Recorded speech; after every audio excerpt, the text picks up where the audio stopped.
Mimi ningeongea Kijaluo hapa.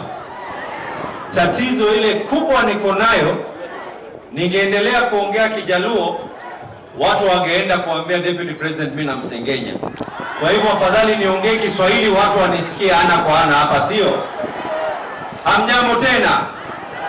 Sasa mimi nataka kuambia kwanza, mimi nimekuja hapa kwa mambo matatu. Mambo mangapi? Ya kwanza, naleta salamu kutoka Baba Raila Amolo Odinga.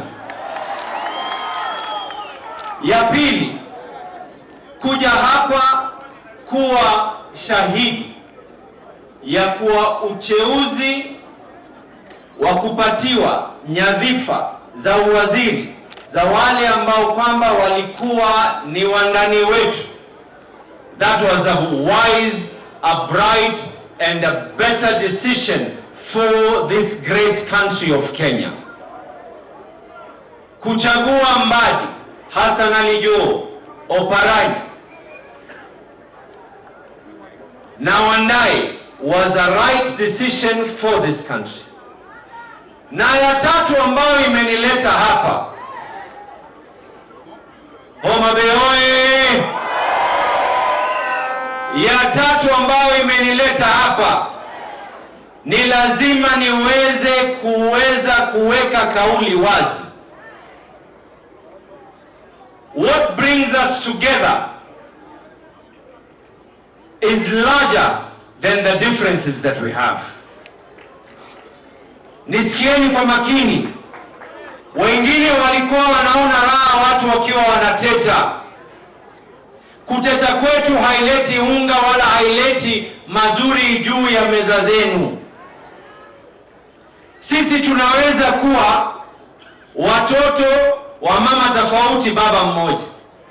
Mawazo yetu yanaweza kuwa tofauti, lakini msimamo wetu ni kuwa Kenya is bigger and larger than any individual, and the rights and the needs of the people of Kenya supersede the rights and the needs of any one individual. And that is the reason why everything else shall be behind and the needs of Kenya shall come first and only first, mengine baadaye. Tunawaambia wajumbe wetu, do your duty in parliament. Naambia ndugu yangu Junet na wengine, as much as you will sit down na kuongea na Kimani Ichung'wah na wengine, lakini ikifika wakati wa kukosoa serikali, kosoeni serikali kwa njia inayotakikana. Be your rightful heirs that who you are right now. Lakini ikija mambo ya kuweza kuleta Kenya nzima, na nikisema Kenya nzima haimaanishi ya kuwa sehemu nyingine ni bora kuliko nyingine. That is the language that we want to hear. Your Excellency, umetunyoshia mkono namna hii. Nimeona watu wamekupatia samaki kubwa. But let the newspapers not just say that the people of Homa Bay gave the president a fish.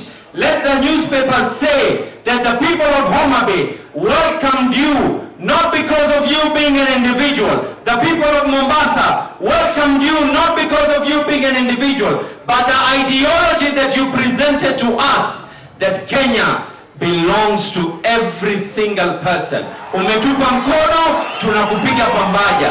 Kwa hayo mengi, asanteni sana na muzidi kubarikiwa.